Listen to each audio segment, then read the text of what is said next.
जय हिंद। और इसकी जो अलास्का में छवि उभर के आई है और ख़ास करके जो उनकी शक्ति और प्रभाव का एक प्रदर्शन देखा है दुनिया ने, उनकी उसके कारण दुनिया की सोच बदल गई है। और इसके कारण जो चीज़ें हुई हैं, जो कि एक्चुअली रीसेटिंग है, इमर्जेंस ऑफ रशिया है और एक स्ट्रैटेजिक उसकी विन है। रशिया की स्ट्रैटेजिक विन है 3.5 साल से। ये जो जद्दोजहद थी कि रशिया को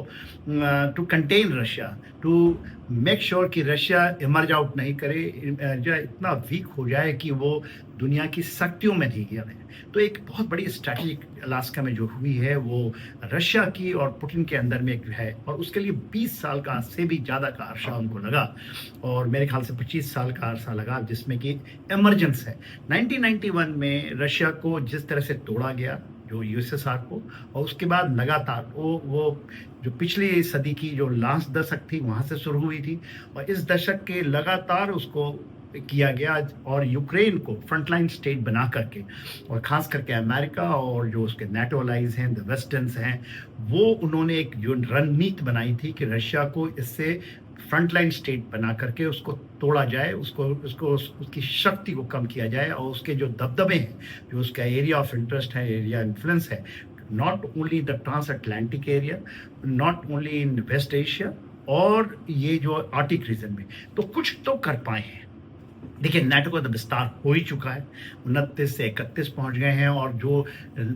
बाल्टिक के अलावा जो नॉर्डिक देशेस हैं, खास करके फिनलैंड, स्वीडन और नॉर्वे, जो आर्टिक के साथ लगेगी, वहां तक तो उनका विस्तार हो ही चुका है। वो विस्तार करना चाहते हैं यूक्रेन के, जिससे कि जो रशिया का एक रेड लाइन था, और इसके कारण ये जो लड़ाई लगी और पूरा वेस्ट के पूरी की पूरी दम लगा दी इसके ऊपर में, इंक्लूडिंग अमेरिका,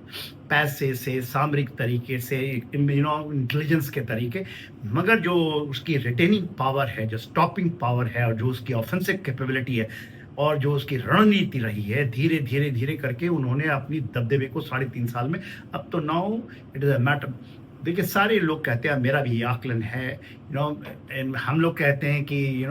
ये आपका Ukraine has lost the war, ये एक नैरेटिव पैदा किया गया, but the West has lost the war, और उसकी कंसीड जो अलास्का में हुई है वो उन्होंने कर ली है, अपने अमेरिका ने तो कर लिया है कि स्ट्रेटजिकली दे हैव लॉस्ट। हाँ, जो ऑपरेशन एंड टैक्टिकल लेवल पे जो ग्राउंड के ऊपर में है यूक्रेन, जिसकी फ्रंट लाइन स्टेट बना करके अमेरिका अपने पूरा हाथ खींच लिया है, खास करके डोनाल्ड ट्रंप। तो इसमें डोनाल्ड ट्रंप साहब को मैं ये मानता हूँ कि जो प्लस जो अभी का एडमिनिस्ट्रेशन आया है, उसको ये रियलाइजेशन हुआ है they can't afford it, they just can't. Russia के वो नहीं कि उसकी विस्तार बात वो कहीं नहीं कहेगा, Russia will never go and attack Europe, ये उनकी एक नैरेटिव है, नैरेटिव बिल्ड। उसने तो नॉर्थ स्ट्रीम 1 जर्मनी तक ले गया था, और उसको उन्होंने तोड़ दिया। देखिए, नॉर्थ स्ट्रीम तो खत्म हो गया ना। उसने जो भी उसके स्ट्रीम्स आए थे, गैस आए थे, वो खरीदते रहे मैं दूसरे चैनल से, मगर रशिया को ensure by proxy they wanted to defeat, और यही सबसे बड़ी जीत रही है पुतिन की। और पुतिन ने जो एक शक्तिशाली, प्रभावशाली एक प्रदर्शन किया है अपने इसका कहते हैं पूरे अपने बहुत ही धैर्य तरीके से, एक धीरे, गंभीर, सजग, चुस्त दुरुस्त, पैनी निगाहों से चीजों को समझना,